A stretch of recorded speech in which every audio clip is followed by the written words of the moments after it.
2022년 차의과대학교는 포천시에 거주하는 지역 주민들을 위해 평생교육 프로그램을 진행했습니다. 올해는 우리 가족 건강 살리기라는 프로그램으로 차의과대학교의 대표 교수와 차움의 교수진이 강사진으로 활동하였고 포천시 주민 20명을 대상으로 성황리에 마무리되었습니다. 첫 번째 특강에서는 스포츠의학과 정성률 교수가 의학적인 관점에서 스포츠 마사지에 대한 소개와 시연을 진행하였습니다. 이 수업에서 수강생들은 일상에서 겪는 불편한 통증을 완화할 수 있는 방법을 배웠습니다. 이 특강에서 딸과 함께 기쁜 마음으로 참여하여 엄마가 딸에게, 딸이 엄마에게 마사지를 하는 등 편안한 분위기에서 진행되었습니다. 안녕하세요. 스포츠의학과 정성률 교수입니다. 반갑습니다. 본 수업은 스포츠 마사지 수업입니다. 본 수업을 통해서 우리 일상생활에서 발생할 수 있는 상해나 근통증 등을 예방하고 수업에서 배울 수 있는 스포츠 마사지 테크닉을 이용하여 우리 가족의 건강을 지키고 향상시키는 데 본 수업의 목적이 있습니다. 목, 어깨, 등, 허리 이 부위를 가장 많이 통증이 많이 나타나실 거예요. 그러니까 그 부위를 좀 집중적으로 이렇게 해볼 거고요. 조금 한번 나가보면, 그래서 오늘 상체 쪽이고요. 근육 많아요. 굉장히요. 사실 근육을 하나하나씩 이렇게 되면 굉장히 많습니다. 지난번에도 물어보셨지만은 뼈도 206개인데 근육은 한 700개 정도 돼요. 그러다 보니까 여기에만 붙어 있잖아요. 그래서 실제로 저희가 마사지를 하면서 만질 수 있는 근육은 가장 표면에 있는 거, 큰 근육 있잖아요. 이렇게 큰 근육들을 사실 손으로 딱 만질 수 있고, 그럼 더 안에 있는 근육이 아프면 어떻게 해요? 하기 때문에 이 도수치료나 수기치료 할 때는 좀 그 깊이 힘을 많이 주고 천천히 하게 되죠. 그렇죠? 지금 한번 테스트를 좀 해볼게요. 옆으로 한번 먼저 올려보실까요? 옆으로. 그냥 그대로 해서 이렇게 해서 위로 귀까지 그대로 올리시면 돼요. 요거는 이렇게 손바닥을 가지고 다시 내어보세요. 요거 괜찮으시고, 그렇죠? 요건 편하실 거예요. 좀 이렇게 왼손 해보시죠. 왼손 해보시죠. 이렇게. 그래서 그대로. 요거 잘 움직이시세요? 요거 잘 움직이시고, 그렇죠? 이제 앞으로 해볼게요. 앞으로 하는데 이렇게 보면은 이렇게 그 엄지손가락 위잖아요. 엄지손가락 위로 쭉 올라가다가 돌아갈 때는 이렇게 바깥쪽으로 이렇게 돌려야 돼요. 수영 배영 했듯이 이렇게 해서 이렇게 돌아가시는지 한번 보세요. 오른팔 한번 해보세요. 앞으로 올라와서, 그렇죠? 뒤로 해서 이렇게. 어떠세요? 잘 돌아가시고. 지금 통증 없으시죠? 그 왼손 해보실게요. 왼손으로 쭉 돌아와서 그래서 이렇게 돌아가시고. 이렇게 있는데 이게 위에, 아래, 오른쪽, 왼쪽 다 움직여요. 그래서 실제로 하게 되면 이렇게 으쓱할 수 있는 요거의 어깨 운동 이렇게도 되시고, 또 여기 있다가 또 여기서도 아래로 내릴 수도 있어요. 사실 조금 내려가요. 아래로 내려가요. 이 아래 근육이 발달하시면 아래로 내려가요. 그래서 이렇게 되고, 또 이 앞으로도 이렇게 당길 수도 있고, 그렇죠? 이 운동도 굉장히 중요합니다. 왜냐면 이 운동을 하게 되시면 여기 있는 갈비뼈 사이에 있는 근육이 착 당기거든요. 저희가 항상 이렇게 있다고 해서 그거 나쁜 게 아니라, 운동할 때는 실제로 이렇게 당기는 운동도 해줘야 돼요. 그러면은 날개뼈가 이렇게 나오죠. 등이 이렇게 벌어진 느낌이죠.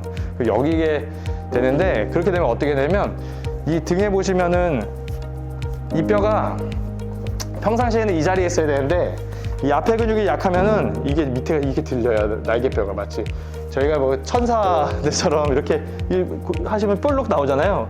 항상 이런 상태가 되는, 이게 일상견갑골이라 그러거든요.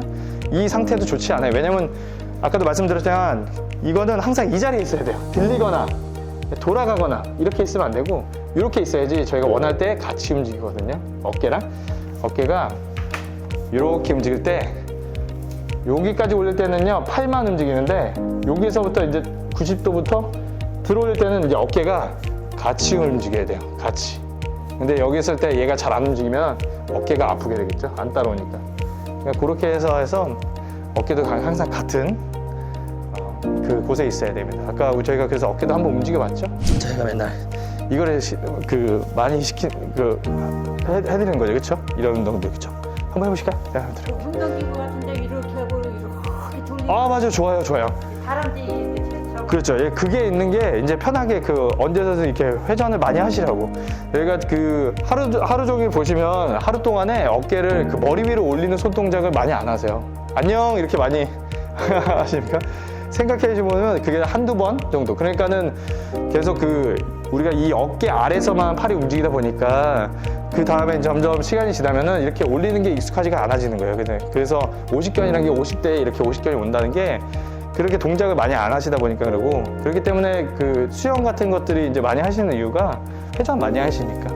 그리고 집에서도 이런 거 수건 큰 거를 갖고 이렇게 잘 움직여도 돼요. 선생님 한번 해보세요. 넓게 잡을수록 잘 들어갑니다. 편하게. 오, 천천히. 잘 안 돌아가세요? 거기까지만. 그러면 안 돌아가는 데까지만. 거기까지만. 왜냐면 이게 이렇게 해서 요령이 또 있습니다. 저 요령 부리고 있었는데 이렇게. 이게 그 사실은 안 돌아간다 해서 꽉 나쁜 게 아니에요. 이게 하다가 이거를 저희가 정상화 시키는 게 중요한 거잖아요. 그렇죠? 그래서 그렇기 때문에 이런 거 한번 돌려보시면 어깨 이상보다 아프다 그러시지 않으셨어요? 네, 괜찮아요. 이렇게 해서 이런 식으로 천천히. 네. 그래서 처음에는 큰 수건을 하다가 조금씩 작은 수건으로 집에서는 좀 바꾸시면서 손을 귀다 대시고 이렇게 살짝 들어보세요. 요만큼까지 올라가셨죠? 그렇죠? 한 번 더 내리셨다가 다시 한번 올려보실게요. 요 정도예요. 왼쪽도 한번 해보실게요. 네, 손에서 요 정도. 예, 이 정도거든요. 이 정도, 그렇죠? 한 90도에서 이 정도. 근데 이렇게 회전이랑 관련된 게 뭐가 있냐면 척추를 뒤로 이렇게 풀어주게 되시면 지금 여기 굽혀져 있으니까 척추를 뒤로 풀어주시면 회전이 잘 돼요. 왜냐면 아까도 말씀드렸지만 이렇게 됐으면은 회전이 잘 안 되거든요. 펴주면은 회전이 잘 돼요. 손을 여기서 이렇게 해서 어깨까지만 이렇게, 네, 어깨까지만 이렇게 쓰다듬어 주시면 돼요. 어깨까지만 쓰다듬어 주시고 이렇게 가볍게 쓰다듬어 주시고, 그 다음에 손을 하는데 손부터 이렇게 이완시키는 것부터 해요. 그래서 손의 크기가 다 다르기 때문에 요거를 이렇게 하셔서 손에 크게 맞춰서 손가락을 이렇게 넣으시면은 이렇게 맞춰지는 크기가 있거든요. 아마 이렇게 선생님들은 요건 두 번째 손가락 정도가 맞을 거예요. 이렇게 해서 쫙 내려주세요. 순전히 손바닥으로 쫙, 네. 네. 이렇게 해서 쫙, 네. 한번 같이 하셔도 돼요. 네. 쫙 이렇게 내려주세요. 네. 시원하시죠? 손가락을 뒤로 신전시키신 다음에 손바닥을 쫙 미세요. 엄청 시원합니다. 그렇죠? 두 번째 손가락 정도만 넣으셔도 돼요. 네. 그래서 쫙 내려주세요. 그렇죠? 이렇게. 그렇죠? 이렇게 내주시고, 꾹꾹. 그리고 손으로도 이렇게도 눌러주시고, 마디는 손톱 세워서 이렇게 해서 콕콕콕콕콕콕콕콕 눌러주시고, 그럼 여기 빨갛게 보이죠? 혈액순환이 쫙 됩니다. 말초에. 네. 이렇게 손만 해도 이쪽이 따라하시다가, 그렇죠? 그렇죠? 이렇게 따라가시다가 뼈가 딱 만졌죠? 옆으로 틀어서 여기. 이렇게, 예, 여기가, 예, 손이 이제, 예, 뼈랑 만나는 부분. 그렇죠? 예. 그렇죠? 따라가시다가, 이렇게 쭉 따라가시다가 뼈가 나오잖아요? 여기 옆에. 그렇죠? 이렇게. 그렇죠? 예. 하셨죠? 고기를 이제 집중적으로 여기를, 예, 집중적으로 해주시고,